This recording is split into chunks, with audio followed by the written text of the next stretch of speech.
The one thing I sort of regret is that, in retrospect, I think we probably should have done like a banner for the window. I think telling people about sales, even though it's a category that wouldn't necessarily appeal to people, when you're like, hey, these are only $1, maybe that could have gotten some curious 99 cents now.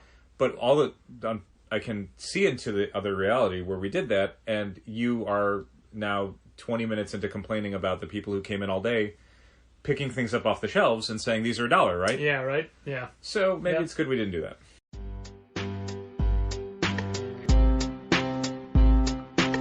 Come on and visit for any occasion. Don't keep patting down waiting. Comics and conversation. Keep the conversation moving along.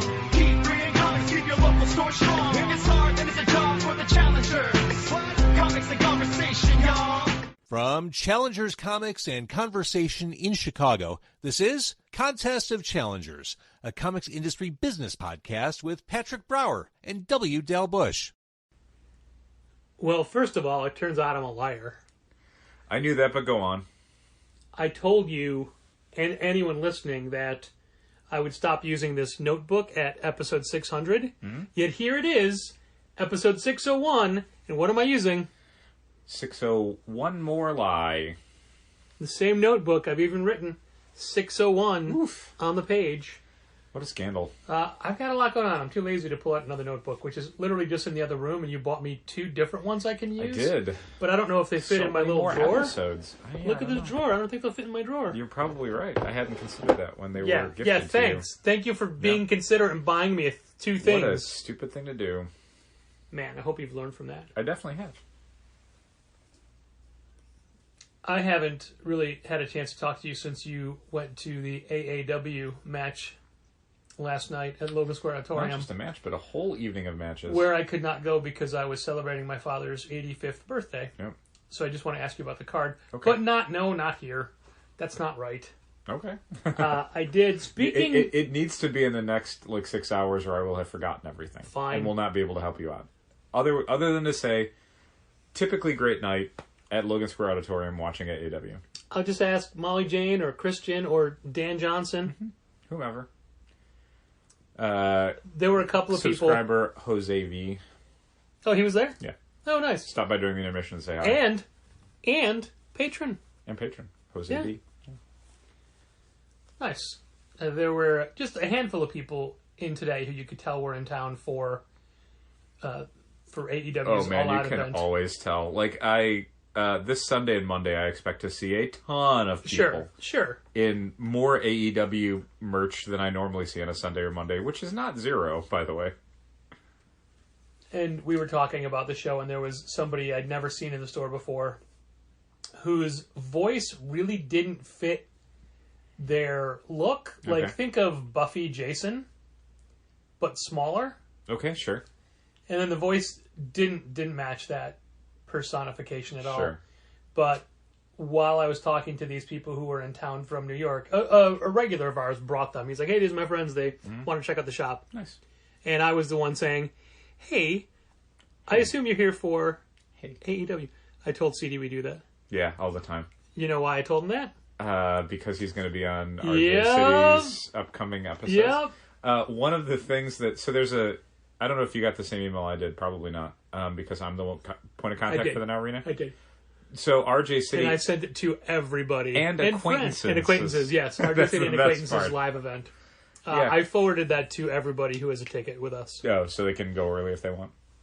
Well, so they know, bag rules and things like that. Okay, yeah, sure. Yeah, that's restrictions a good idea. and whatnot. Especially because there's someone in our party who's most likely gonna whiff on that. No, we're gonna remind them. Okay. And also, what entrance they should go in, so they don't and wait it in had a a big little line for picture no and everything. reason. Yeah, exactly. Yeah. I figured it's just to be safe. It's a good idea. I would have done that if I would have had everyone's. I think I probably do have all their emails. You do now, but I'd have to dig them out. that's fine. It was just easier for me to do it Thanks, off man. the top of my head. Thanks. I'll be seeing some of those people tomorrow. Nice. Anyway, this person immediately jumped in with, "Yeah, I'm not going to go. That's they're too big. It's like WWE, and it's just so much. It's so much cheaper to go to AEW show." And he kept saying AEW so fast that I was afraid that the people I was talking to wouldn't understand what he's saying. Sure. But these people over the next 2 nights, count them, 2 GCW shows.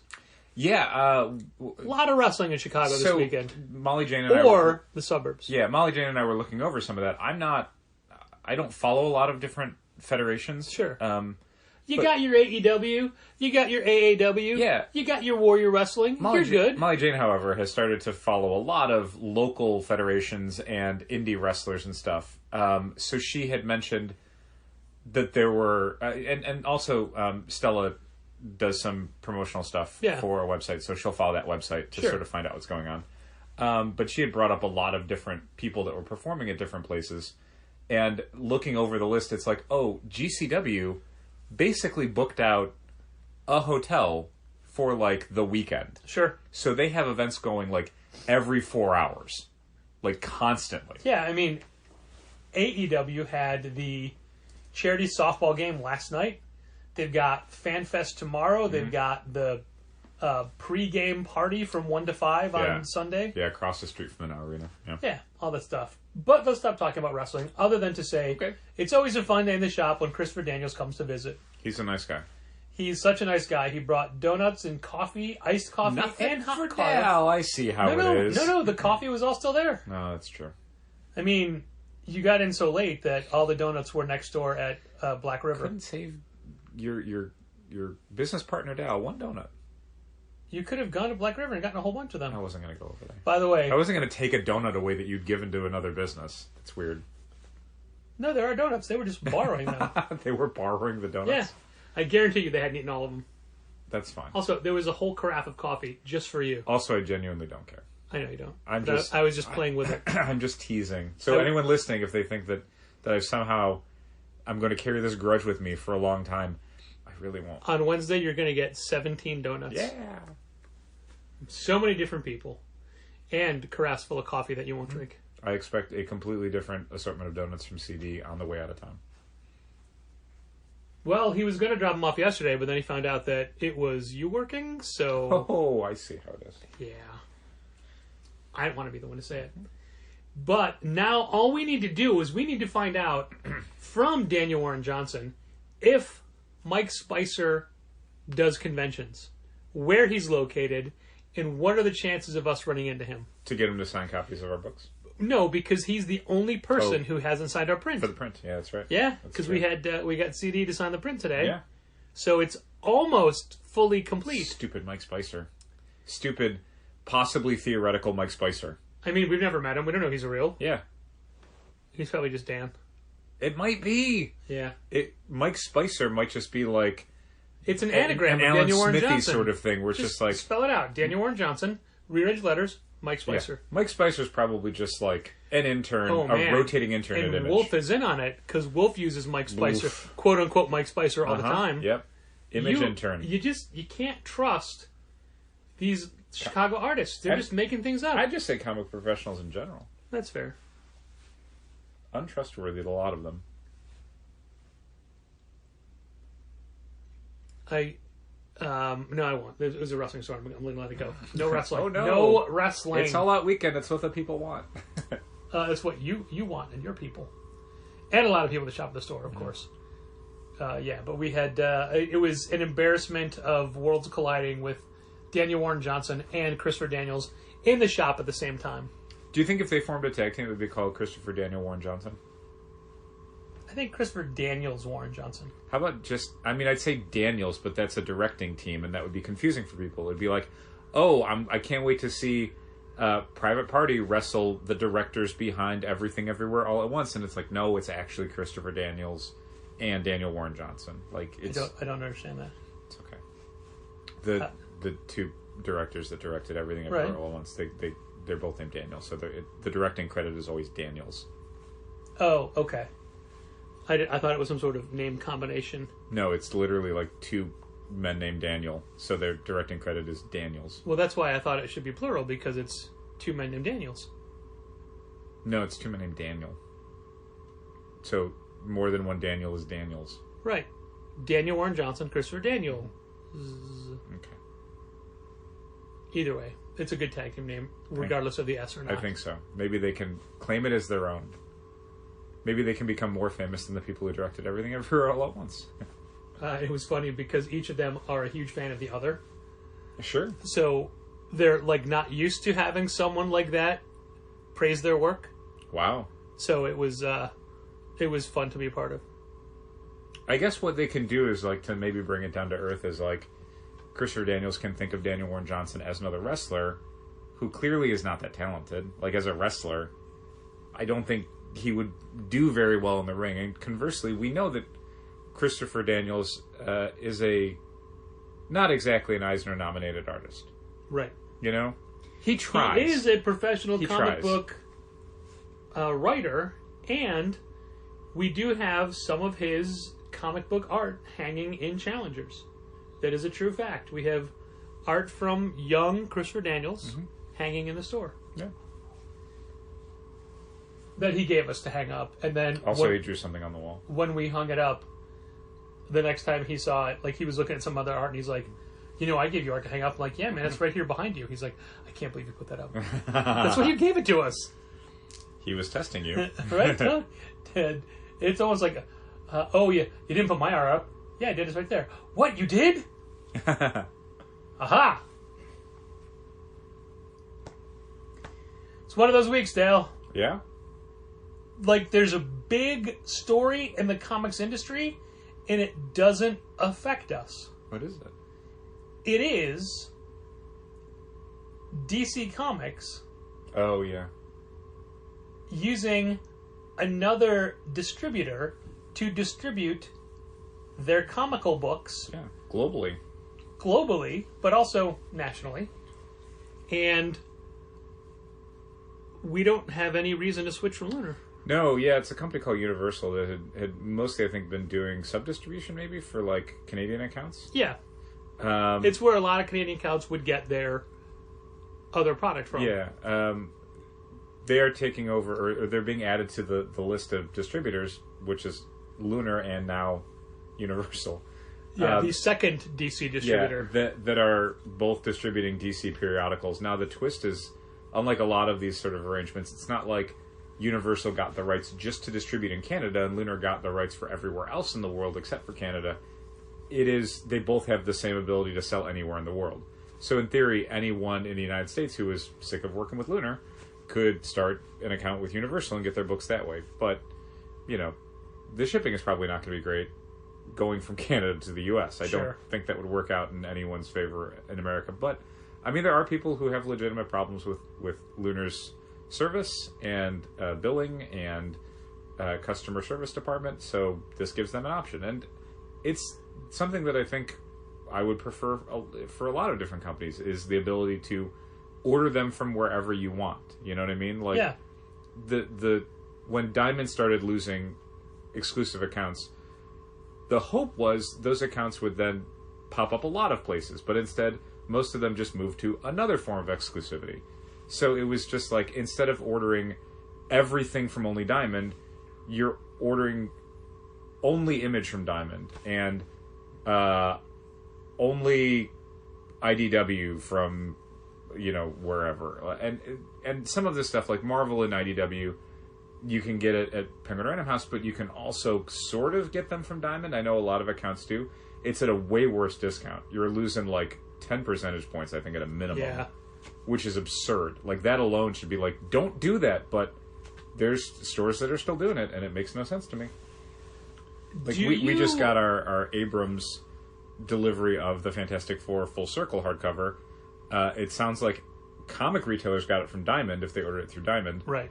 On Tuesday for on sale on Wednesday, even though for bookstore accounts, which is what we are when we order from Abrams, it doesn't go on sale for them until September 6th, yep. Which is the following Tuesday. So we lost a few days of sales, but it's at a cost of multiple percentage points for a great big hardcover book. Yeah. And also free shipping. So and even that, absurd. Like, the discount we get from Abrams isn't great, but it's good. It's better than going through Diamond. Yeah, oh, absolutely. Yeah, again, by multiple percentage points, and that's not even counting. Sure, but isn't it Hachette?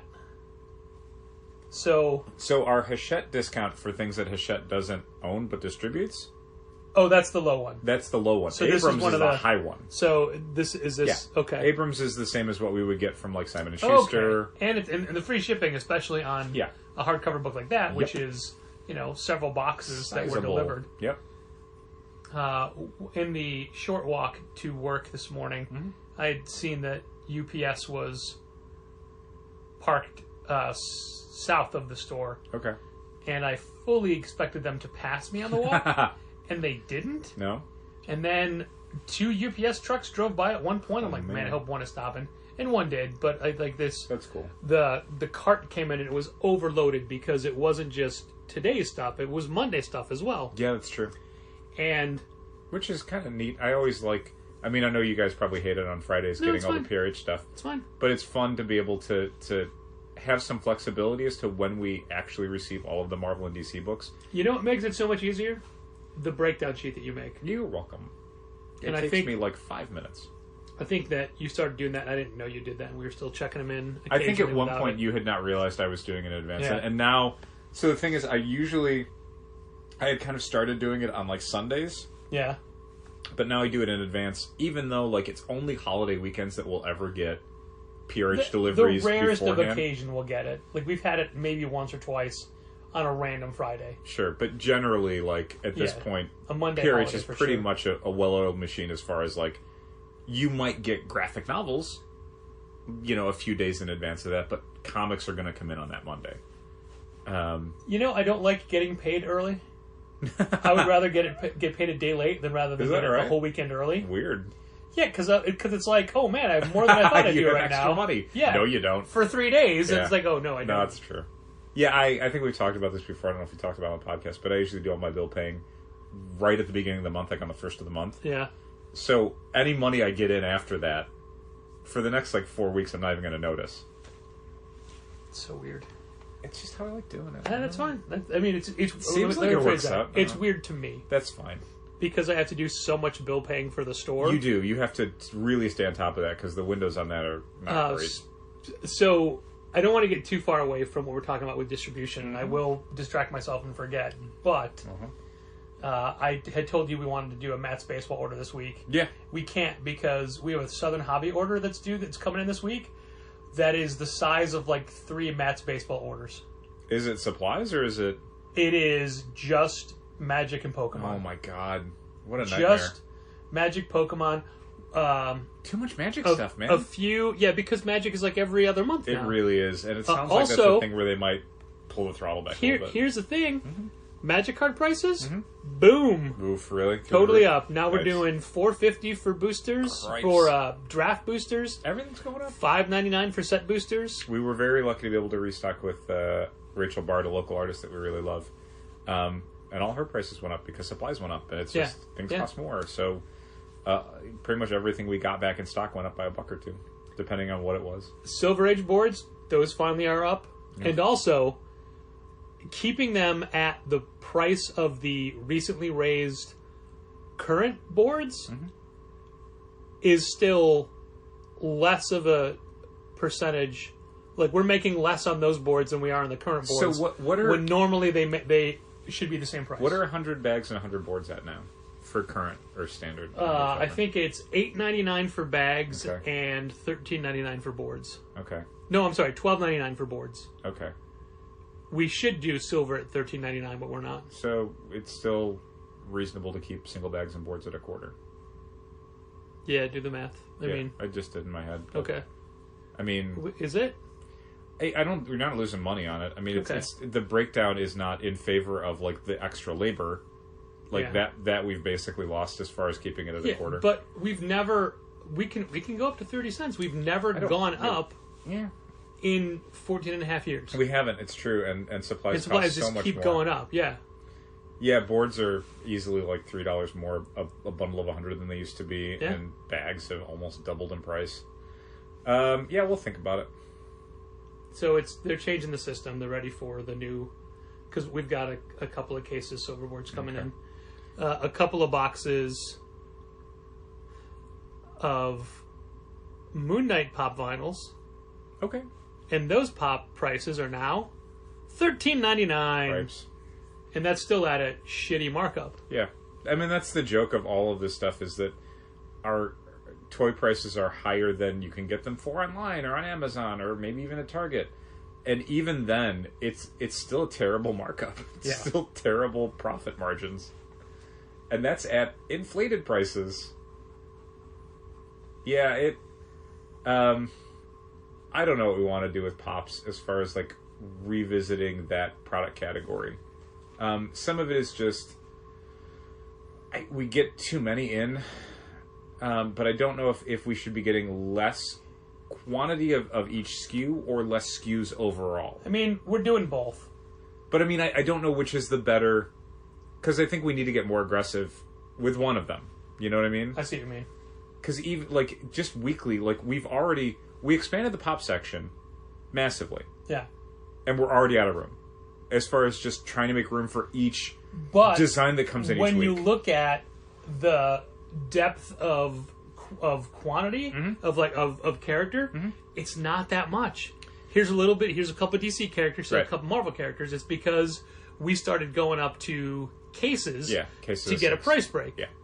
And now that's not even really a thing anymore. Well, and some of it is just, like, it's so difficult for ordering Pops in advance to understand what the popular ones are going to be. Sometimes it's a thing where, you know, you see a listing for, like, an Agatha Harkness one. It's like, oh, everyone loves Agatha Harkness. She's the most fun character on WandaVision. By the time you get it in, nobody cares. And you're going to sit on those forever. Like, we did not... Agent 13 Pops we're probably going to have until the store sinks into the sea. Those runaway Pops slowly trickle, man. They slowly trickle away. There's a few things recently we've sold where it's just like, holy crap, we were sitting on that one random... I can't even remember what it was. But there was like one... a Reggie Mantle or something? No, maybe it was one of those. But it was some Pop that we sold recently where I'm like, holy crap, that thing's been on the shelf for like 2 years. Louis Capaldi? Maybe. It was definitely something random where I'm like, really? But there are dumb ones that I ordered just to have, like, oh, we'll get Rob Halford, why not? And that's kind of the weird thing when it comes to the ordering is, in my brain, I'm thinking about, like, on Tuesday we sold so many Pops to random people who came in. Families or people with kids or whatever, they were getting 2 and 3 Pops for the group. Yeah. But we get in so much more than that each week that, like, that offsets... It's not that they're flying out the door, it's that we're selling a lot, but our inventory is still going up way too high. Next week from Diamond, we're getting 2 cases of the Mighty Thor Pop. Well, we've never had her before. Which is great, but 2 cases is 2 cases. And then we're getting 12 figures. 3 cases of Moon Knight Pops, but they're the variety packs. Oh, okay. I don't even know what would be in there. I mean, Moon Knight, Mr. Knight, Ethan Hawke. Probably a hippopotamus. I mean, that might sound... Khonshu. Once again, I don't know... Like, everyone's watching She-Hulk now. Does anyone care about Moon Knight? I mean, well, I'll tell you what. We've sold some actual Moon Knight Pops. Yeah. But the rest of the cast, who knows? Mike Loveday was in today in a really cool Moon Knight shirt. It was just the crescent dart, but, like, wrapped in bandages. Like, oh, that's cool. Yeah. It was definitely based off of the TV show. Yeah. But I'm like, oh, that's neat. And it didn't say Moon Knight anywhere, so if you know, you know. Right. I always like shirts like that. Graffiti was famous for those, where it would just be emblems of different characters. All the Legion of Superhero emblems. For example. Yeah. And or the Metal Men or all. whatever. Yeah, exactly. Yeah, those are real fun. But, yeah, we haven't had Mighty Thor before, and we didn't order any She-Hulk assortments because... Good. Unfortunately, when you order a case of 6 Pops, it's a blind assortment, and that could mean 3 figures, 2 each, 2 figures, 3 each. Yeah, I don't like assortments. Yeah, and the assortment prices got to be a little out of hand. Oh my god, yeah. Now, the main 2 places we get Pops from, we can get Pops from Shumi as well, but we haven't placed an order with them in a while. Ever since that entire... All of those Pop protectors got stolen? Yeah, got stolen, yeah. Yep. From my storage locker, not from the store. Right. The prices are very different between the 2 distributors now. Yeah. And that's the thing we have to take into account. It's true. Yeah, I mean, in general... Even though now our attitude is like, all right, we're going to be a lot more... Conservative? Yeah. It's still like, oh, shit, we placed this order, 8 months ago.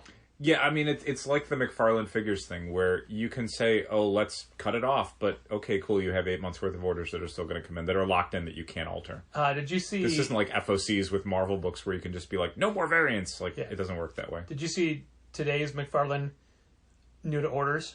I saw some stuff recently that they're rolling out. Like, the page punchers are like these bizarre Captain Cold. Yeah, that was these, designs. But it was... maybe it was through Southern Hobby. It was Southern Hobby new to order. Was it the Gorilla Grodd one? No, it was the ones you're talking about, but it was $24.99 retail, cost $20.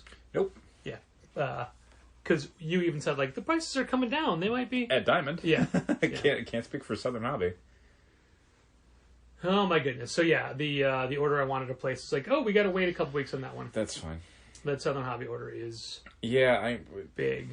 That's the thing that hurts us the most with Southern Hobby is just randomly when a huge shipment of card game stuff comes in, because we don't keep up on that stuff. So if you're a card store or game store, you would know exactly when things are coming you're planning in. You know the weekend events, that you're planning your gameplay around it. For us, it's just randomly like we'll get an invoice or we'll get a call from our rep telling us that at the end of the week we should expect a gigantic shipment of whatever, and then it's like, okay, well, now we have to figure out what we have to wait on now, because that's money going out the door we weren't counting on. He's a good man, that Garrett. He's a nice guy. And for some reason, for the second Yu-Gi-Oh! Booster in a row, we're getting 3 boxes. That seems like a lot. And we never used to order 3 boxes of Yu-Gi-Oh! Boosters, but it's been the last wave and this wave. That's really weird. It may be worth an email to Garrett to be like, why are we getting so many boxes? We don't sell that many boxes. The benefit to... Okay, so going back to Christopher Daniels. Yes. He was asking about a specific Spider-Man #1 variant. Okay. That FOCs this weekend. Okay. And I pulled it up on PRH, and I was lamenting to him that even though initial orders were placed for this, it doesn't say... what we have in order. For the main book? Well, I was just pulling up that specific one. Okay. I mean, if I thought it FOC this weekend. It does. Okay. So it should still be in a cart. Yeah. Right. We'd usually say that on the screen. If it's in the cart, it'll say it on the search screen. But Southern Hobby is great because it'll always tell you, like, this is what you have in order. Yeah. So even sometimes... And I'll be honest, like, Garrett is really great with, hey... sometimes I think there's too many emails, but it worked in their and our favor today because he did a final call for this Pokemon wave that I had missed. Yeah, we don't order a lot of different lines from Southern Hobby. We're very limited in what we carry as far as like toys or card games or supplies. Yeah, D&D books or supplies. Right. Yeah, but I never really mind too much their emails, as sometimes annoying as it can be, because it's like, you have to be very aggressive when you're a distributor like that. Like, you have to be shoving information in front of your clients' faces constantly. Yeah. Not necessarily to boost sales or to move more volume, but because if you do not do that, at least 2 of those idiots are going to yell at you because something changed and they weren't told about it. And it's like, we did email you. Okay, but you didn't email me 4 times. Right. That's what hobby and specialty retailers are like. Yeah. So when this one came out, and half the time I'll be like, I know I've ordered this, but I still go double check. And this one, it's like, no, I didn't. And I do recall ordering Pokemon boosters recently. Yeah. And I even told you, I'm like, yeah, we're not doing any of the side stuff. We're just doing boosters and ETBs. Good. And even now, ETBs, just a handful, not like before. 12 or whatever. Oh, God. I mean, because of allocations and how quickly they'd sell out, it was like, whatever you can get, you're going to sell. Now it's like... We still have like 2 or 3 of the last one on the shelf. Yeah, the Pokemon Company has increased production levels so that allocations are not as necessary, and because allocations are not as necessary, the collector market is kind of like, I can take my time. Right, but we can't get boosters of anything anymore. No. Yeah, so now it falls between the. Did I underorder the boosters? No, they just haven't made them in a while. Right. I feel always a little bad because. We have collectors that'll buy packs when they come in or boxes when they're available, or they'll get the collector sets or whatever. Pokemon Julia. But, like, the thing that we get a lot of requests for are when like a kid comes in with their parents and the kid wants Pokemon cards. And they just want boosters. That's all they want. Well, all the parent wants to buy them is a booster pack. Yeah. They don't want to buy them a $30 box set, gift set or box set or starter deck or whatever. They just want to buy them a pack of like $4 cards. And it's like, well, that's the one variety we can't get right now. And I'm sorry. As far as they're concerned, that's worse than us not having any Pokemon cards at all, is only having the expensive ones. Yeah. So I always feel a little bad when we have to say, no, I'm sorry, we don't have any boosters. And you can try and explain it, but it's like, the parent doesn't care and the kid doesn't understand. So, like, you're wasting your breath. Yeah, and it's also, when you look at our action figure shelves right now, or the card gaming shelves, there's no room. There's no room for 3 new boxes of Yu-Gi-Oh! Oh, man. A new wave of Magic, and a new wave of Pokemon. And even though I've cut down on, like I just said before, we're only doing ETBs and boosters. Right. This order that's coming in still has some other stuff. All the weird varieties. Not a lot, but some of it. Yeah, so many sections of the store are just way too full of stuff. Come on, Christmas. Like the back issues. So, when you were in earlier, and I said, yeah, no one cares about the back issue sale. Right. But when I closed out and saw the numbers, like, oh, I guess you don't realize how well they're doing. We did okay in back issue sales. Great. I mean, all the back issues that sold today would not have sold without the sale. That's true. Yeah. It would have been unlikely. And maybe that'll increase like Saturday and Sunday and Monday as people are off of work and they have time to come in. And we'll do more promoting today. There was a lot going on right at Open. I'm sure. So we'll do more. And the one thing I sort of there were a regret, handful of people that came in specifically for it. The one thing I sort of regret is that in retrospect, I think we probably should have done like a banner for the window. I think telling people about sales, even though it's a category that wouldn't necessarily appeal to people, when you're like, hey, these are only $1. Yeah, maybe that could have gotten some curious 99 cents now. But I can see into the other reality where we did that, and you are now 20 minutes into complaining about the people who came in all day, picking things up off the shelves and saying these are $1, right? Yeah, right. Yeah. So maybe it's good we didn't do that. Well, the reason I'm okay talking about the back issue sale on this podcast is because patrons will get this Saturday night and still have 2, if they listen Saturday night, still have 2 full days of the sale to save some money on back issues. And even if people, now I know people won't be commuting to work like normal on Monday. Some people. But I mean, if they listen to work as normal on Monday. when it goes up Sunday night, if they listen Sunday night or Monday morning, they still have all day Monday until 5 p.m. And it's normal hours for us, 11 to 5. Yeah. One of the things I was going to say earlier when the UPS guy came in and the cart was full. And that's what it looks like on Mondays. You don't get to see it, but it's a very full cart. Sure. So I made the same kind of joke I always do, like, hey, we made it easier for you today. Sorry, like, aren't you glad we cut down the orders? So it's just this. Nice. And he's and then I said, no, it's bigger because it's all the Monday stuff as well. And he's like, yeah, you guys planned ahead, which, to be fair, we have no control over this. Nope. He's like, you know how many people distributors planned ahead don't realize that, or like, well, you're coming back later today with more stuff, right? They have no idea how my business works. So we have 3 different UPS drivers, and I don't know any of their names because I'm rude. I know one of their names, but I don't because it is a name that does not immediately make you think of them. Sure. Based off of the ethnicity of their name and the ethnicity of that person. Sure. But also it's one of 2 names that are very common, and I'm a racist for not remembering which one it is. So I'm rude and you're a racist. Got it. The 3 drivers we have exist on this very weird spectrum of how talkative they are. Yeah. One of them, real chatty, has bought stuff from us. Has like browsed the graphic novel racks and bought stuff. One guy, medium chatty. He'll usually respond to stuff and he'll be polite when he comes in. Nothing special, but whatever. The third guy, dead silent. Will not acknowledge you. Will not respond to anything.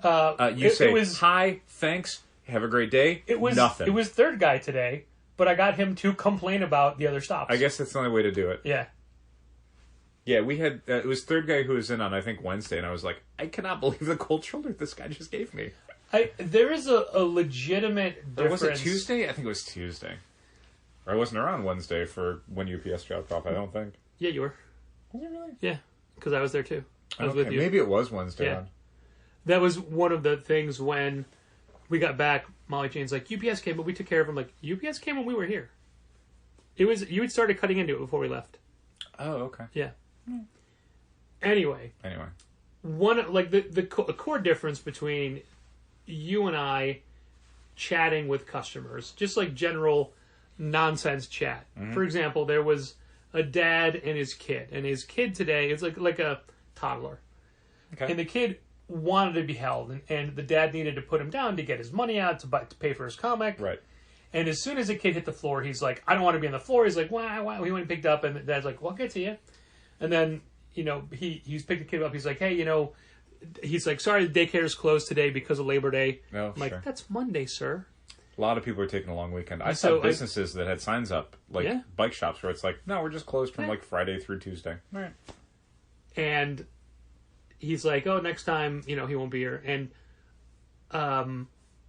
in that instance, I think you'd be like, oh, we don't care. Oh, it's fine. Or, oh, whatever.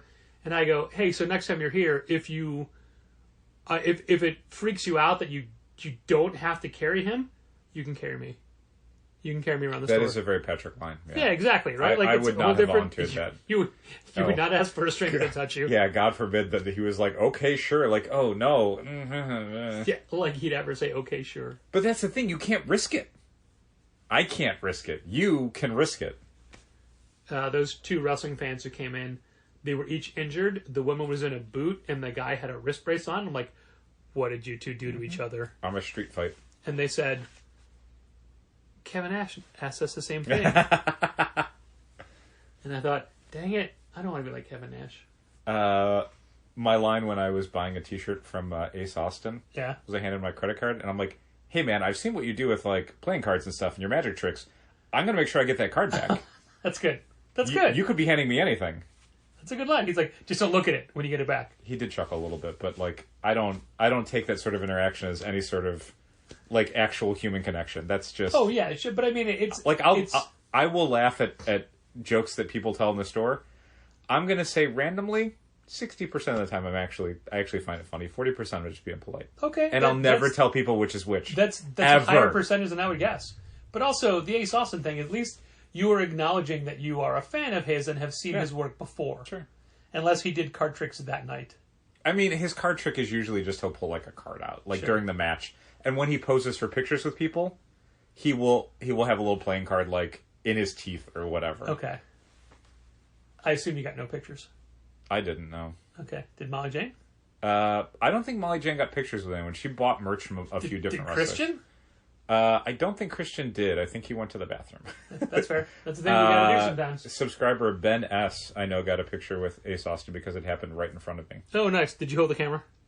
No, I was going to offer that at one point, but people... Ace Austin is magic. He can make the camera go off without anybody having to do it. Well, everyone was doing selfies. Do you know what I mean? Like, they didn't need a picture taken because the distance between, like... Yeah, the guy who kept me from Sky Blue, because I was using... I took that photo for them, then time ran out. For people if he did a selfie, I'd have been in there. For people who are have never been to an AEW show at the Logan Square Auditorium and are desperate to get a visual of what this looks like, the intermission is just wrestlers setting up around the wrestling ring. And they're using the ring as their table. Yeah, so basically... like the distance for them to sell is between the metal railing and the ring itself, which at the Logan Square Auditorium is about 3.5 feet. Did you get? There's no room for anyone to back up to take a photo of somebody else. It's all selfies. Did anyone crash into you?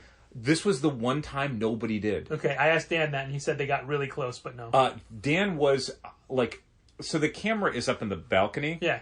Dan was in the section under the balcony. Okay. Like, so he was to your left. Yeah, in front row. If he clockwise away from you. Yeah, if he had been literally 4 seats to his right, he would have been like killed by Fred Yehi. He would have. Fred Yehi unfortunately didn't have a match. Broke my heart. One of my favorite guys, a savage weight Fred Yehi. He would have had men dropped on him the entire evening. Like that section got destroyed. For us, I think at one point, like, there were some fights close to where our railing was, but no one got whipped into it.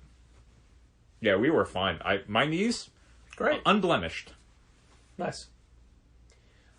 So going back to DC and Universal, yes, it's good to have options. It'll be interesting to see what their geographical scope is, but more importantly, what their invoicing is like and how compatible it is with all the different POS systems. Yeah. But we have no problem with Lunar. Yeah, Lunar's always been good to us. Like, knock wood. Even though we're giving money to the enemy. Yeah, right. I mean, some people are real mad about that. And look, you run your business your own way. You can be mad about it if you want. For me, I don't. The realities of the industry means I'm not going to take that stand. For us, Lunar has honestly been pretty good. And their damages are minimal. The billing, I think you can speak to this, is fine. Yeah, I'm fine. Shipments, they're shipments slow. show up they're in slow advance. With return credits. Yeah, their reporting system for their OSDs, their overages, shortages, damages is pretty straightforward and easy to do. And while it's Molly Jane super does the annoying to take the photos of the strip covers, photos, but even that, I mean, we've gotten used to it. It's not a huge deal. Very excited to see Penguin Random House institute their affidavit return program in September. Super easy. Super easy. I looked at the photos and I'm like, oh, that's dead simple. The only twist is, like, if you're like a prepay account or something, it becomes a little weirder. Does it? Yeah, I mean, we're on terms, so it's fine for us. Yeah. But prepaid is like, it has to go back on a specific card sort of situation. Okay. That's okay. Weird, but fine. I'll be honest, I did not read fully into it because it doesn't apply to us, but I did note it as like, oh, that's tricky. Lunar's fine for us. I don't mind it. No. I think their platform makes sense to me. We only use them for DC. We don't use them for any other publisher. Occasionally we'll throw like a Z2 or a... Yeah, I think we did CEX. We did like Saga, the Doomed Universe. Yeah, whatever. exactly. I think we did through them. Yeah.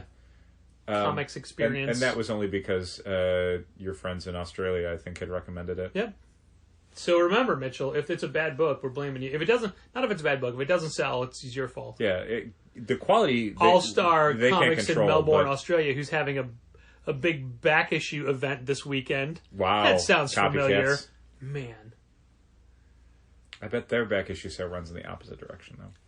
I was gonna. I always want to do a Coriolis. I was gonna make that joke, but I didn't. I always do. But also, their back issues are way better than ours. Yeah, like, I mean, they're legit back issue section. If you had come into this podcast saying like the back issue sale isn't doing anything, no one cares, which is where we left it at like 2 p.m. The thing I would have said was like, the difficult thing with our back issues is that it's not customarily back issues. It's overstock. I say this also noting that like 99 cents is a really great price for modern books that came off the shelves. Our back issues are junk. Especially when we have a box of oversized DC Black Label and a full box of Detective 1000s, yep. which were, what, $8 price tag? We're selling 99 8 cents. or 9. I mean, 8 or 9 or 10 or whatever. Yeah, it was an expensive 99 book. cents. So one person did buy like 5 of those. Great. And Fine. I mean, if you want some Batman Fortnights that may or may not have valid codes anymore, good news. We got them by the box. Yeah. But yeah, our back issues are not like, you're not going to find a run of really anything. You're going to find random issues of things. And if you're okay with random issues of things, characters you like, artists you like, series you wanted to try out, whatever, 99 cents is an amazing deal. That, for the most part, is 25% of cover price, maybe even a lower percentage of cover price, depending on the size of the book. UK Keith is in today, and he bought specific issues that we had the next couple issues of in the run. Mm-hmm. So he's going to read these tonight, and if he likes them enough, come back and get more. That's great. I did that at a TF Con. There was a figure that I bought from a manufacturer I'd never heard of, and I'm like, this is neat. And I got it home that night, and I opened it up, and I played around with it and went, oh my god. And the next day I bought like the rest of the range, which I could do because I was going 2 days. And you had to rent a car to get them all home. I don't know that I'm going to rent a car this time. That's the thing. Like, I don't plan on spending that much money. Like, I have a very small list of things that I'm even looking for. Are you taking a second vacation? Out? You're taking... These are on days off. Okay. It's Friday and Saturday, my days off. Got so you. I'm not taking any extra time off.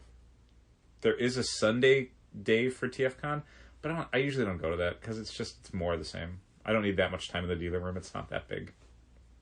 I'll hear Peter Cullen probably on Saturday night. Yeah, we've gotten so far away from... There's certain things I'm like, oh, I have other points of this. We'll get back to it. I've forgotten them. Sorry. Even looking at my notes, I have no idea what they were.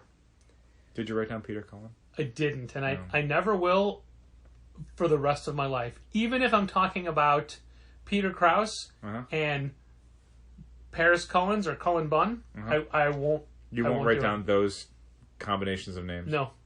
Can't do it anymore. You ruined it. Understood. It's a new month, and it's now time to thank our Patreon supporters, including our annual patrons, Becca Hilburn and Joseph Coco, Brent Helt, Dal's mom, Diane Bush, Philip Sablik from Boom Studios, Jose Villagomez, Josh Crowley of Westfield Comics, our bestest wrestling watching pal, Michael Lee, Michael Romanenko, Mike Loveday, our patrons who have created their own tier, Andrew, Drew Troit Comics, Aaliyah, Bridget K. Neville, Chris Burton, Claudine Neville, our other generous patrons from the Say My Name pledge level, Arun Singh, Ben-Hur Benedict Calaguas, Bradley Rader, Braden, Manage Comic Zone, Brian Garside, Christopher Haith, President of the Brian Garside Fan Club, Django Boren, Drew Triner and Ashley Edwards, Challengers Reservist, Fallon Mackerline, my brother, George Brower, Heidi D., Jacob Sorelli of Kamikaze, Jason Wood from 11 O'Clock Comics, Josh Trigg, Mark Hammond of Aw Yeah Comics, Margie, Keith, Logan, and Malcolm Springham, Marcuson Nasso, Matt Armstrong, Mitchell Davies of All-Star Comics in Melbourne, Australia, Morgan Kaiju Perry, Nick Baldwin, my longtime pal Robert Burns, Ron Payne, Ryan Hecht, Sean Bowers, Tad Eggleston and Johnny Williams, Thomas Nagovin of Century Guild, Walt Grogan. And if you want to hear your name thanked on this very podcast once a month, head over to patreon.com/challengers and pledge at the $5 Say My Name level. And a big thank you to all our other patrons at the various other pledge levels. I was listening to and actually watching a Word Balloon podcast from last week or so. Yeah. Where it was John Suntress, of course. Of course. The host I'd be shocked if it wasn't. and voice of Word Balloon. And James Van Osdol, the host of Car Con Carne and the intro and outro voice of this very podcast. Neat. And the premise was Woodstock 99. However... I'll wait for it. It became a very long and a podcast that covered a whole bunch of things. And including itself, just podcasting. So, here's a quick question for you. Yeah. I always thought of Word Balloon specifically as a comics-themed, non-business podcast. Is that not the case? It's everything. Oh, now okay. that it is John's full-time gig, Okay. there's a lot of TV watch-alongs. There's a lot of deep dives. But that's not a separate stream. It's just the same. You've met John Suntress. I have. How vast are his interests? Very vast. It's all of those things. Yeah. He watches... I mean, this is at a time where global TV wasn't as much of a thing, but he could go real deep dives on, like, British dramas and stuff. Canadian TV shows.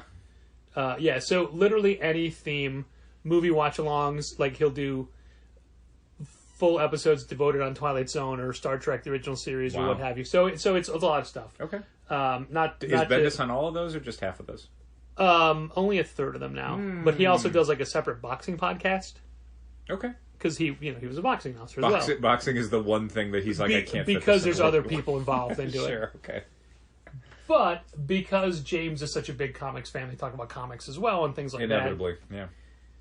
Yeah. I know this because I was talking to John and he told me, like, yeah, I was talking to James and we brought you up toward the end of it. And I'm vain enough. I'm going to go looking for that. Of course.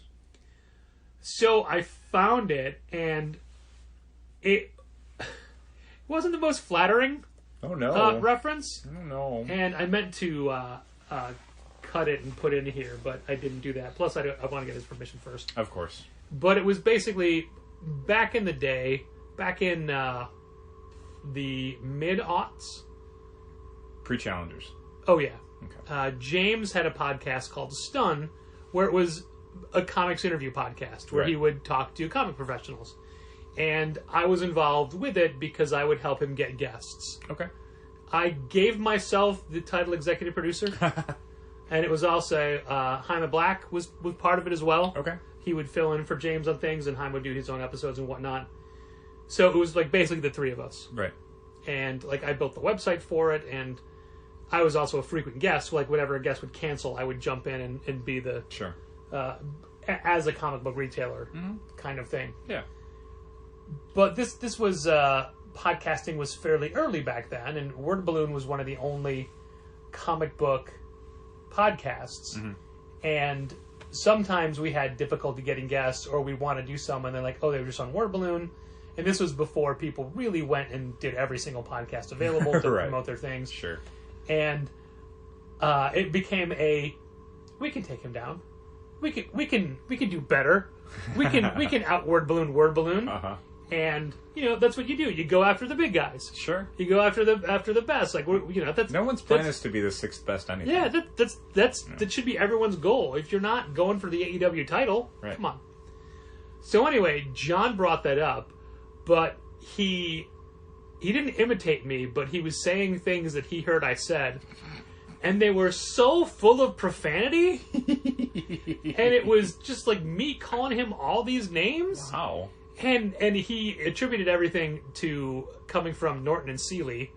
And I'm like, I don't know that that's the case. And he admitted... It's been a long time. Maybe in his mind it's become a bit more like fabulized than it would have been before. And his retelling has Norton and Seeley defending him, being like, no, John's a good guy. You like him. Don't be... And John mentions that he and I have talked about this before. And I have said, like, yeah, of course we wanted to go after, like, we still do. Yeah, right? Not really. But it was just so much profanity. I'm like, look, my attitude may have been that way. I was not talking about you like that. And it's funny because it was a video interview as well. And I'm watching James, and James is like just giving no reaction. And John did like say like and he was just speaking for himself. He wasn't speaking for you. But it's just James is like, okay, why are we talking about this? I'm like, come on, man! I wasn't that angry about it. Suntress has been waiting to bring this up for almost 20 years. But and literally, we love John. There's no beef there whatsoever. And I may or may not be seeing him this weekend. Who knows? Who knows? But anyway, my big takeaway to the two of them talking about podcasting was something that James had said. And James asked John, do you edit your podcasts? And John said, no. And James said, why would you? He said, first of all, from a purely corporate standpoint, there's no ROI on this. There's no return on the investment of you editing your podcast. Sure. Second of all, if you edit out every and ah, you are breaking the conversation. Sure. Like it's no longer a conversation between two people. Now you're turning it into something else. And and listeners know, because I talk about it a lot, how much time I spend editing and how much ums and ahs I takes out. A substantial amount. And I just thought, like, man, I've always known I'm wasting my time, but to hear two professionals who have way more success with their podcasts than we do tell me virtually to my face, because I can see both of them, that I'm wasting my time, it's like, yeah, I guess I'm going to change how I do this. I think I've mentioned to you that I certainly don't care about. Yeah, I know you don't. Like that level of... I mean, one time in the past, I cut out all of your and my ums and ahs and put them together in a supercut. Yeah. Of 53 of yours and 35 of mine. Sure. But, there's also a supercut of us belching and stuff, too. Oh, we have a lot of different... We've been doing this for 601 episodes now. There's a lot of gas built up. Lately, though, I don't think it's much belching. I mean, certainly nothing during the podcast. No, it's just yawns. dinner is after the podcast. Sure. So this is the point of the day where I have the least amount of gas to expel. It's just yawning. Yeah. But I still feel that if we have a guest on, someone who is donating their time, for lack of a better phrase, or promoting a book, I think we owe it to them to make them sound professional. Okay. You know? Sure. And I admit that part of my editing out the ums and ahs is vanity. Okay. However... You want to sound more erudite? Always. However, anybody who's ever talked to us in person or at the store, also in person, everyone on the planet has ums and ahs and conversational pauses where you can catch up to what you're thinking. It would be alarming to have a conversation with someone of like longer than a minute that did not have pauses or ums or ahs or weird verbal tics. I would think they were a robot. And not the good Transformers kind, but the bad Terminator kind. So there's a couple of new duos on BBC Radio 1. And two of them, well, one duo, but two people, are filling in. Is that what a duo is? We're filling in for Ariel Free in the early morning breakfast, the early breakfast show this week. And I didn't hear them at all. And I don't remember the guy's name, but the girl's name was Danny. It was like, you know, Steve and Danny or whatever. Right. Tim and Danny. But the reason Jordan called it out on Vic and Jordan's show was Danny calls everyone my lover, or lovers. Like, hey, my lovers, it's 9:45. We're going to listen to this. I don't like that. But she does it a lot.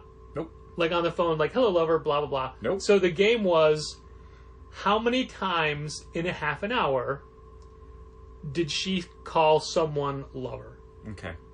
And it was just you had to guess. Even as an affectation, I do not like that. Right. But anyway, like, her saying lover is, for me, the word is but. Okay. When I'm trying to string two thoughts together, when I'm talking, I use but as a space filler to let me get to my next thought when I don't have it. You're buying yourself time with a but. Yeah. Or and but. Okay.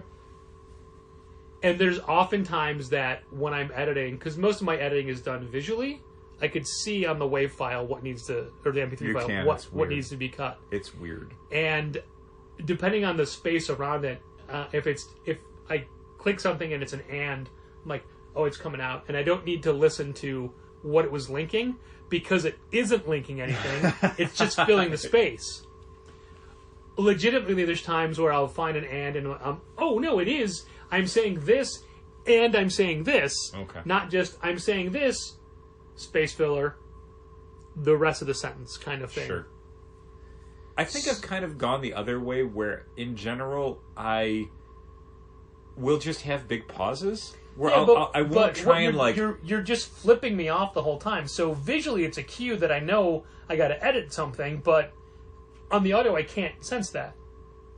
No, but Put your fingers down. But I like to think that you've seen it enough that it's burned into your brain. So when you're listening to it, there's the Pavlovian thing of like, oh, right, that's when he was flipping me off. Yeah. That's just what I see when I close my eyes at night. Okay. A few months ago, I put a poll up on our Patreon page because patrons on Sunday night would get the unedited version of the audio. Or, so I would call it either unedited audio or raw audio. Raw audio means, like, we did something in the car, and then we did something in the studio, and then I put them together. Oh, I always assume raw audio is just, like, no bumpers or anything, where it's like, here's just us It's also talking. no bumpers, but initially I would, like, if I would do audio drop-ins, or, like, clips of a song or a sound effect or whatever, they wouldn't get that. Okay. But one of the tiers is dropping in the patron names, and they wouldn't get that either because that was a whole other thing I'd drop in. Oh. And I think it's not fair that the people who pay money to have their names said don't get to hear their names being said because they're getting it in the generic raw That's audio. That's interesting. I hadn't considered that. So I started adding that in. So I would call that raw audio versus unedited because in fact that section is edited. Yeah, pre-recorded too. Yeah, although it recently updated. Sure, I mean, always up to date, but, like, you don't do it... Well, no, but I mean, like, I've recently redone it start to finish. Oh, okay. Yeah. But I gave people the choice. I'm like, what do you want? Patrons, what do you want on Saturday nights? Do you want... What do you want? Do you want... What do you want? The full episode just early, or do you want it to be the unedited version? And it was honestly like 65-35 unedited. That's, I think, the only time we've ever done a poll where it wasn't happening. Yeah, I know. That's where like, it was not completely unhelpful. There was a clear-cut winner, and I'll be honest, it's a little easier for me to throw up the unedited one. Okay. But now, the only difference is going to be the bumpers. Great. Is this your way of saying that you are officially retiring from doing a ton of editing on every episode of When Contest it's just of you Challengers? and me, yes. Okay. When it is just you and me, I will not be editing it. I recently in some... Unless you have a string of profanities like the one you just had now that I had to cut out. I thought that was contextual, though. No one's going to understand this conversation if they don't hear all those swears. So, Libsyn changed things recently, and one of the things they changed... Oh, also Patreon changed things as well. So, when I post the podcast to Patreon on Saturday nights, they no longer let me put in an image. You just get a player that plays. It doesn't have a background image of our choosing. Okay. So it's one less step. So then I'll always add the image as a link, but you have to click that link to see it, so no one's getting it. Right.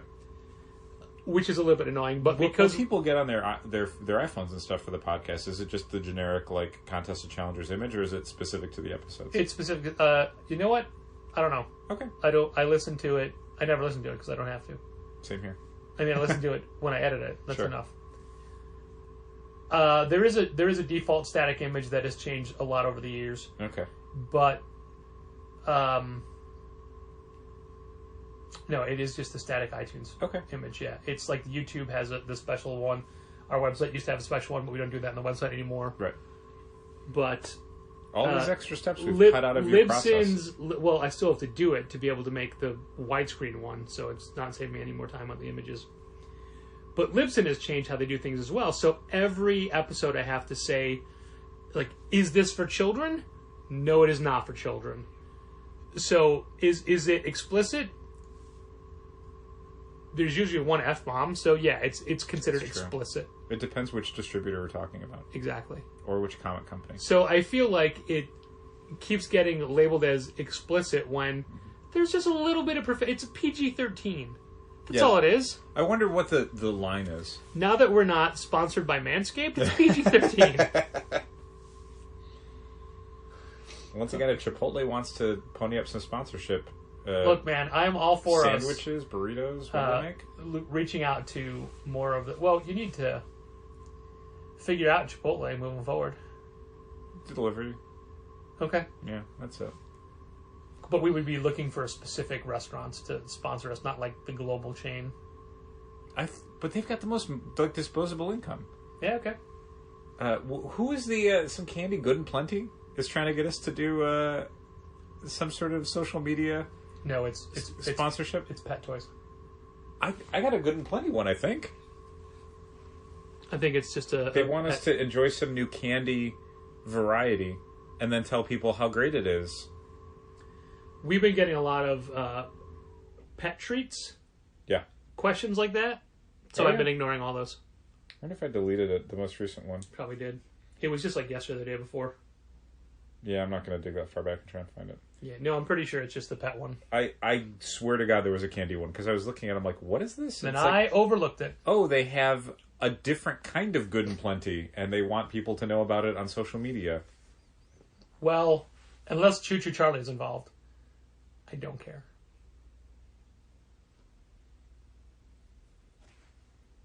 I guess we don't care about anything, because we seem to be at a big pause. We did. That I can't edit out now because I don't edit. A big dramatic pause. Man, ridiculous. Hey there, you wonderfully dedicated Contest of Challengers listener. This is Patrick with a personal plea outside of the scope of normal comic book retail. If you're a longtime listener, you may have remembered that every fall, every September, my family and I do an Alzheimer's 5K in memory of our mother, Frances, who died after a decade-long battle with the disease back in 2020. We've been doing this for a while now, and our team is called Fourfran. That's Fourfran. And the last couple years, it's just been me and my brother actually participating. And our sisters work behind the scenes and in the tents and help out the people that are actually participating in the walk. My brother is co-chair of the event, and this is his second year doing it, and because of that, his duties, which he does for free because he believes in this cause, and he's the one who inspires all of us to be part of this, because he's busy with actually participating in the planning and all of the behind-the-scenes things that I have no knowledge of and deliberately keep myself away from, he doesn't have time to fundraise, and you have been very generous to me, and I am well above my fundraising goal. So if you knew about this from being in store or having read about it in our weekly newsletters, or if you're just interested to learn more about what this is about, where the money goes, why we're doing this, and if you want to donate, if you could kindly go to fourfran.com, which is our team page, and if you scroll down just a hair, you'll see under the team roster, both George and myself listed. And if you'd be so inclined to donate, please donate under George's button. You probably know George. He's been at every Free Comic Book Day, most of our events. He's always dressed in Challengers gear. He's always way more outgoing and enthusiastic than I am at these things. He's a better personal face for Challengers than me. And he is the person that got me into comics all along. So I am doing this for my mom, but also trying to show him that everything he does not go unnoticed. So if you want to, go to Fourfran, that's Fourfran.com, and click the donate button after George's name. If you want to just go and read his story or read about the walk or about the potential cure for Alzheimer's, you can do that as well. We are fairly confident we will see, if not an outright cure, major breakthroughs that can change people's lives in our lifetime. And I feel like we're close. And of all the money donated, well, I was trying to look on the website to find out, but I think for every $1 you donate, 72 cents of it actually goes to research, which is a lot higher than a lot of other organizations. Anyway, thank you for listening to this. Thank you for listening to the podcast. Thank you for supporting Challengers. And thank you for visiting Fourfran.com. Did you look at the Fantastic Four Alex Ross book today? I flipped through it faster than I expected. How's the quality? I mean, like the production quality? The pages make weird cracking noises when you open it. Weird? Yeah. It's still so strange to me that Alex Ross wrote and drew a Fantastic Four graphic novel, and it's at Abrams. Yeah. Like, I would love, and I guess we could ask Sal at some point if we see him, how did that happen? How did this not land at Marvel? Is it just a thing where Abrams was like, here's an advance, and Marvel's like, we don't do advances? I don't know. Like, it's so baffling to me. Why did Marvel... This seems built for Marvel. It's a Fantastic Four story by Alex Ross.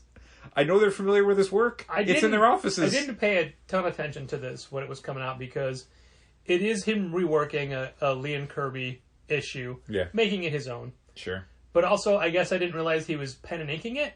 Okay. Not that it needed to be fully painted, but because it's more traditional, now I'm actually a little bit more interested in reading it. You didn't want to do a fully painted Alex Ross graphic novel? Yeah. Okay. I mean, traditionally, and this is not in any way that dig at Alex Ross, but I'll be the judge of that. He's worked with a lot of layout artists.